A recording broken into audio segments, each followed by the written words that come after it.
అక్షయ తృతీయ నాడు ఈ ఆలయంలో పూజలు నిర్వహిస్తే 100 అశ్వమేధ యాగాలకు సమానమైన ఫలితం ఉంటుంది. అంతటి శక్తివంతమైన, పవిత్రమైన, దక్షిణ కాశీగా, ఆంధ్రుల అరుణాచలంగా, త్రిమూర్తులు పాదం మోపిన గిరిగా ప్రసిద్ధి చెందిన పుష్పగిరిని ఈరోజు మనం దర్శించుకోబోతున్నాం. ఈ వీడియోలో మనం పుష్పగిరికి సంబంధించిన పురాణ కథలు, శిల్పకళా సౌందర్యం, అలాగే ఇక్కడ చూడవలసిన అద్భుతమైన 7 ప్రదేశాల గురించి మాట్లాడుకోబోతున్నాం. పుష్పగిరి కడప జిల్లాలోని చెన్నూరు మండలంలో ఉంది. ఇది కడప నుంచి దాదాపు 16 కిలోమీటర్ల దూరంలో పెన్నా నది వద్ద నెలకొని ఉంది. ఈ ఆలయం సముద్ర మట్టానికి 380 మీటర్ల ఎత్తులో, అలాగే 7.5 చదరపు కిలోమీటర్ల విస్తీర్ణంలో పెన్నా నదికి ఇరువైపులా విస్తరించి ఉంది. ఈ క్షేత్రంలో చిన్న పెద్ద మొత్తం కలిపి 101 ఆలయాలు ఉన్నాయి. ఇందులో దాదాపు 28 ఆలయాలలో ప్రస్తుతం పూజలు నిర్వహిస్తున్నారు. మిగిలినవన్నీ చాలా వరకు శిథిలావస్థకు చేరుకున్నాయి. పుష్పగిరి పేరు వెనకాల 2 పురాణ కథలు ప్రాచుర్యంలో ఉన్నవి. అందులో మొదటిది, తన తల్లిని దాస్యబంధం నుండి విముక్తి చేయాలని సంకల్పించిన గరుత్మంతుడు దేవతల వద్ద ఉన్న అమృత కలశాన్ని తెచ్చి ఇస్తే మాత్రమే ఈ దాస్యం తొలగుతుందని తెలుసుకుంటాడు. అప్పుడు గరుత్మంతుడు తన అపార శక్తితో స్వర్గానికి చేరి దేవతలతో యుద్ధం చేసి చివరికి అమృత కలశాన్ని తన చెంతకు తెచ్చుకున్నాడు. అమృతాన్ని పట్టుకొని భూమి వైపు వస్తున్నప్పుడు ఇంద్రుడు గరుత్మంతుడిని అడ్డుకున్నాడు. ఇద్దరి మధ్య ఘర్షణలో అమృత కలశం నుంచి కొన్ని చుక్కలు కిందికి జారి కడప ప్రాంతంలోని ఒక సరస్సులో పడ్డాయి. అమృత బిందువులు పడిన చెరువులోని నీరు తాగుతున్న ప్రజలు అమరులవుతున్నారని, ఇది సృష్టికి విరుద్ధమని తెలుసుకున్న దేవతలు ఈ విషయాన్ని శివుని వద్దకు వెళ్లి చెప్పారు. అప్పుడు పరమేశ్వరుడు తన కైలాస పర్వతంలోని ఒక చిన్న ముక్కను తీసి ఆ సరస్సును మూసివేయాలని చెప్పి దానిని ఆ సరస్సుపై ఉంచాడు.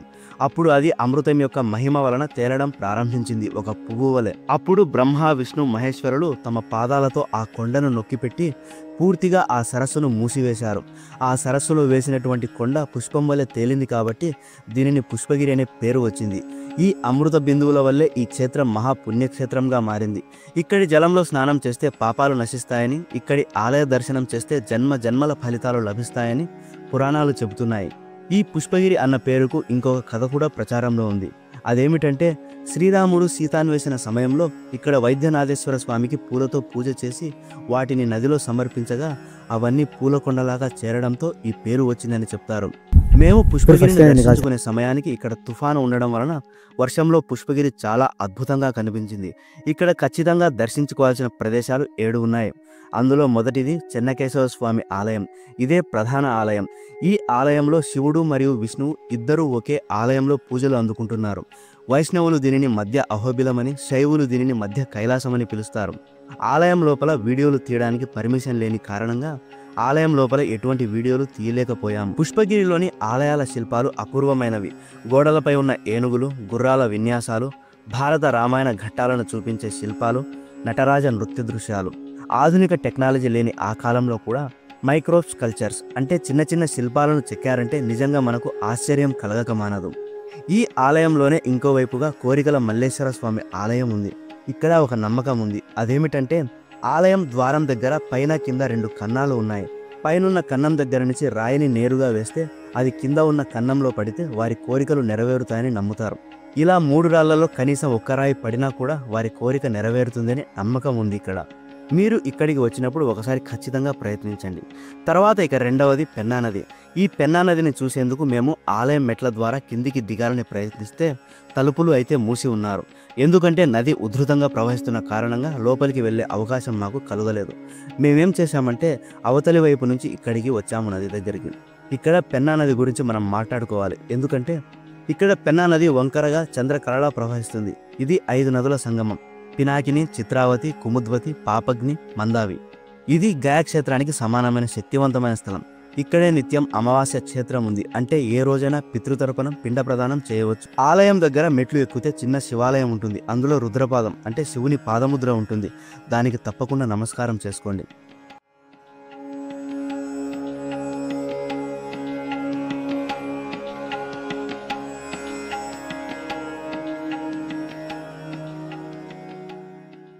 హైవే దారిలో కాసేపు వెళితే ఒక మామిడి తోటలో చిన్న ఆలయం ఉంటుంది. అందులో విష్ణుపాదం ఉంది. బ్రహ్మపాదం మాత్రం ఇంకా కనపడలేదు. అది కొండ గుట్టల్లో ఎక్కడో దాగి ఉందని చెప్తున్నారు.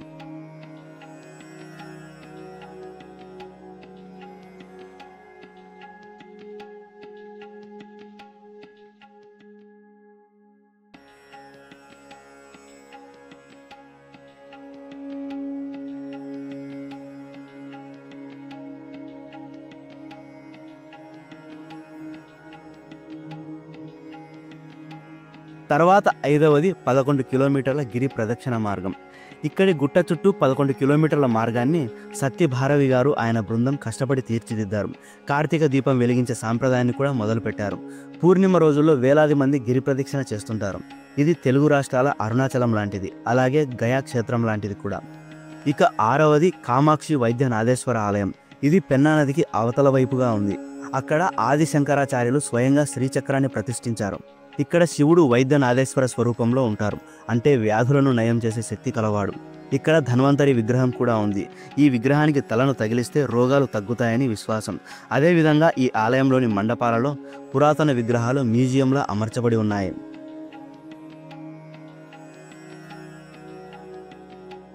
తర్వాత 7వది పుష్పగిరి పీఠం. ఆదిశంకరాచార్యులు స్థాపించిన పీఠాలలో ఇది కూడా ఒకటి. ఇక్కడ చంద్రమౌళీశ్వర లింగం ఉంది. ఇది చాలా శక్తివంతమైనది. అయితే ప్రస్తుతం పీఠాధిపతి హైదరాబాద్లో ఉన్నందున అక్కడే పూజలు జరుగుతున్నాయి. ఇదే పుష్పగిరి క్షేత్ర మహిమ. ఇక్కడ 2 వైపులా ఉన్న ఆలయాలను తప్పకుండా దర్శించండి. గిరి ప్రదక్షిణ చేయగలిగితే చేయండి. త్వరలోనే ఇది అరుణాచలంలో వేలాది భక్తులు వచ్చే క్షేత్రంగా మారుతుంది. ఈ ప్రాంత అభివృద్ధికి కష్టపడుతున్న వారందరికీ దేవుడి ఆశీర్వాదం తప్పకుండా లభిస్తుంది. ఇక చివరగా కొంతమంది స్థానికులు చెప్పిన దాని ప్రకారం బ్రహ్మపాదం అక్కడి కొండలో ఉన్నటువంటి ఆలయంలో ఉందని చెప్తే చూడాలనే ఉద్దేశంతో బయలుదేరాము. అక్కడికి వెళ్ళిన తర్వాత ఆ వీడియో చూపిస్తాము, ఒకసారి చూడండి.